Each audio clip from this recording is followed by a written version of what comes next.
आज 26 नवंबर है, संविधान दिवस। यानी कि आज के ही दिन 26 नवंबर 1949 को हमारे देश का संविधान बन करके तैयार हुआ था और इसीलिए हम प्रत्येक वर्ष संविधान दिवस के रूप में 26 नवंबर को मनाते हैं। लेकिन इससे 2015 से पहले संविधान दिवस नहीं मनाया जाता था। इस दिन को कानून दिवस के रूप में मनाया जाता था। इससे पहले हम संविधान दिवस के दिन यानी कि आज के ही दिन कानून दिवस मनाते थे। क्यों मनाते थे? क्योंकि अब तक 2015 तक भारतीयों को इस बात का जानकारी नहीं होती थी, या आम जनमानस को, या कह सकते हैं कि प्रत्येक लोगों को इस बात की सामान्यतः जानकारी नहीं होती थी कि संविधान क्या है।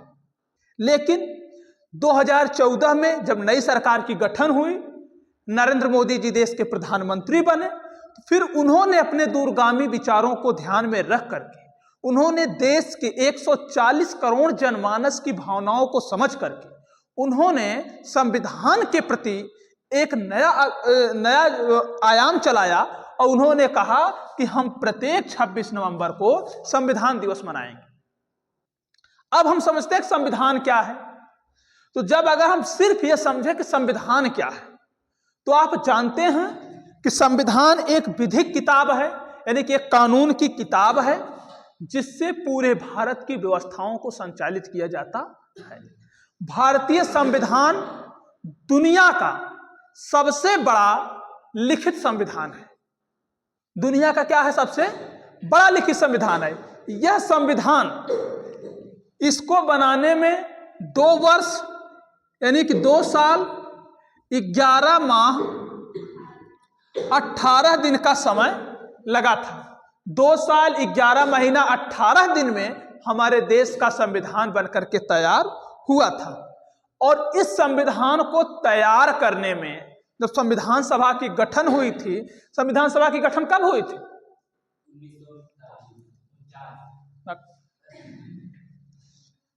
9 दिसंबर 1946 में। कब? 1946 में इसकी प्रथम बैठक हुई और इस प्रथम बैठक में डॉक्टर सच्चिदानंद सिन्हा को इसके अध्यक्ष बनाया गया।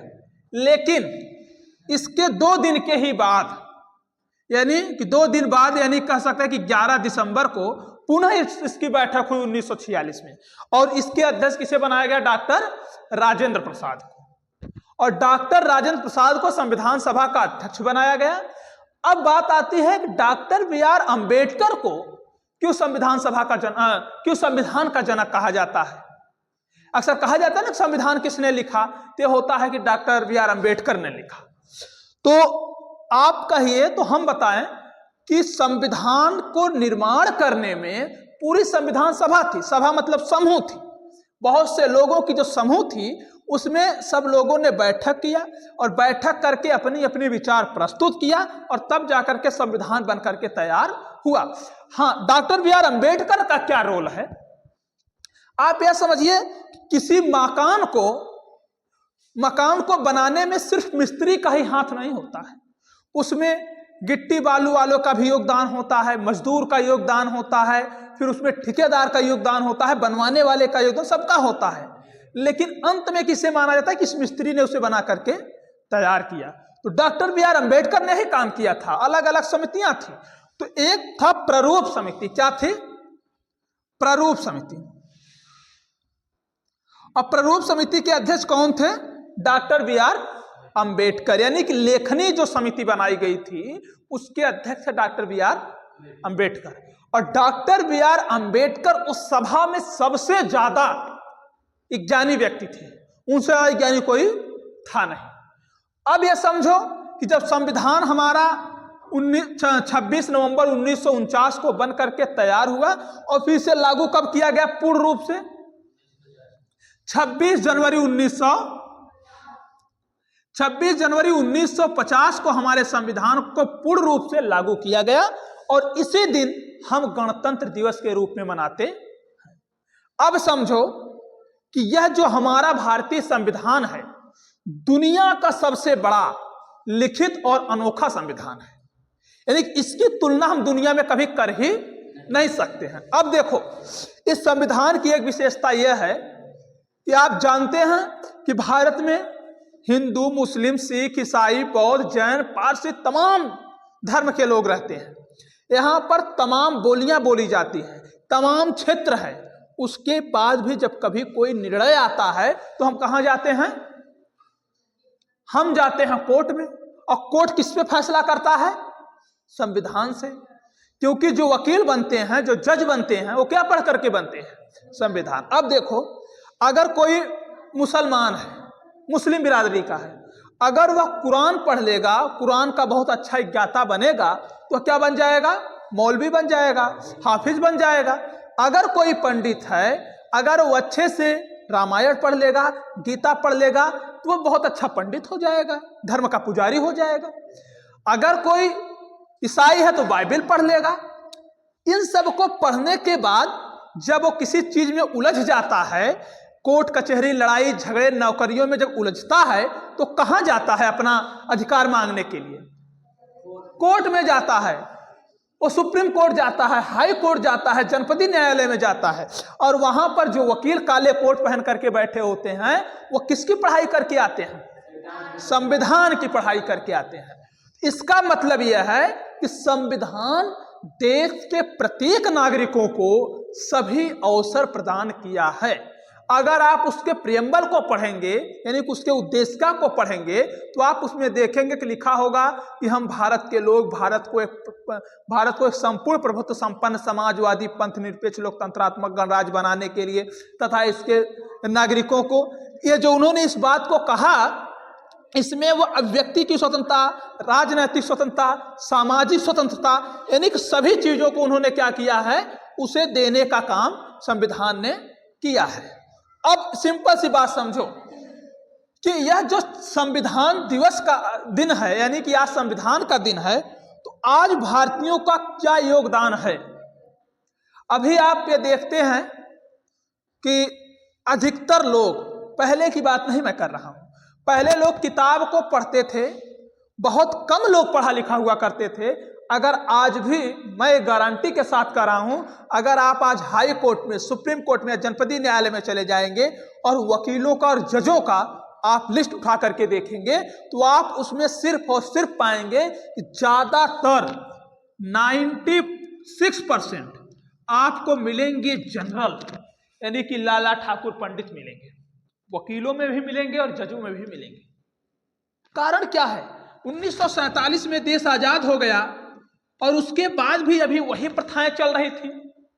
उसका कारण था कि जो हमारा पिछड़ा समाज था, वो पढ़ाई नहीं कर पाता था, वो अपने हक अधिकार को नहीं जान पाता था, इसलिए वो यहां तक नहीं पहुंच पाता था। हालांकि पिछली डाटाएं धीरे धीरे अब बदल रही हैं।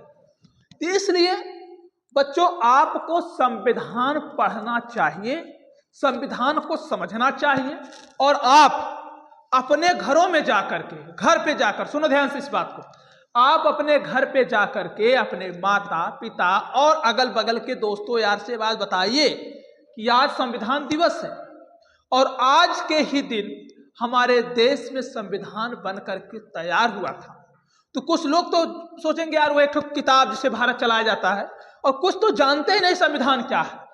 तो उनको बताइए कि संविधान में हमारे मौलिक अधिकार लिखे गए हैं, संविधान में हमारा मौलिक यानी कि मौलिक कर्तव्य लिखे गए हैं।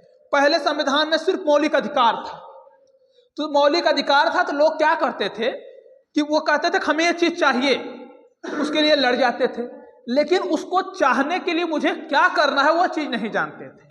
फिर संविधान में एक संशोधन हुआ, 86वां संविधान संशोधन हुआ और 2002 में, और उसमें एक नया फंडा जोड़ा गया कि आपको मौलिक कर्तव्य को भी समझना है। यानी कि अगर मुझे चाय पीना है तो चाय का पैसा भी तो देना पड़ेगा। अब लिख दिया गया कि आप किसी रेस्टोरेंट में जाकर के आप कुछ भी खा पी सकते हैं, लेकिन अब वहां पर यह भी तो लिखना चाहिए कि आप उसका भुगतान करेंगे तब तो खाएंगे। अब आपको लिखा है संविधान में, आपका अधिकार है, आपके पास ये मौलिक अधिकार है कि आप भारत के किसी कोने में घूम सकते हैं, ये आपके पास अधिकार है। लेकिन आपको यह भी तो आपका एक कर्तव्य है कि आप उस समय जाते समय आप जिस वाहन से उसका परिवहन आप कर रहे हैं, चाहे ट्रेन से जा रहे हो चाहे बस से जा रहे हो, उसका तो टिकट भी तो लेना पड़ेगा आपको। उसके बाद अगर आप जा रहे हैं तो आप जिस जगह पर घूम रहे हैं वहां के नियमों और कानूनों का भी तो पालन आपको करना है। इसलिए संविधान आपको मौलिक कर्तव्य भी देता है और मौलिक अधिकार भी देता है। इसलिए आप अपने कर्तव्य को भी समझो और अपने अधिकार को भी समझो, तब जा करके कहीं ना कहीं आप संविधान को समझ पाएंगे। और सबसे बड़ी बात, आप धार्मिक किताबों को मत पढ़िए, कोई बात नहीं, लेकिन आप संविधान को जरूर पढ़िए, क्योंकि अगर आप संविधान पढ़े रहेंगे तो कोई आपका अधिकार कभी छीन नहीं पाएगा, कभी नहीं छीन पाएगा। जैसे आज आप जानते हैं कि अगर आज महिलाएं और पुरुष एक साथ बैठ पा रहे हैं तो उसमें संपूर्ण जो है कि योगदान बाबा साहब बी आर अम्बेडकर का है। और बाबा साहब बी आर अम्बेडकर तो अब नहीं है कि आएंगे कहे अरे यार तुम लोग संघे बैठाओ, वो तो नहीं आ पाएंगे ना। उन्होंने जो संविधान में अधिकार दिया है, उन्होंने जो बात को लिख दिया है, उसी से तो हम लड़ करके अधिकार ले पाते हैं। इसलिए आपको संविधान दिवस की ढेर बधाई, ढेर शुभकामनाएं। आप इस संविधान को अपने घर में एक संविधान की प्रति जरूर रखिए। आपके पास बहुत से किताब होंगे, लेकिन एक किताब रखिए संविधान का। आप अपने दिनचर्या में आप प्रतिदिन मात्र एक लाइन ही पढ़िए, तब जा करके आप इस देश के नियमों, कानूनों, अपने हक अधिकार को आप समझ सकते हैं, जिससे आप लोगों के बीच में अच्छे से रह सकते हैं। इसलिए अगर आपको जंगली जीवन से बचना है तो आपको भारत के नियम, कानून, अपने हक और अधिकार को जानना पड़ेगा।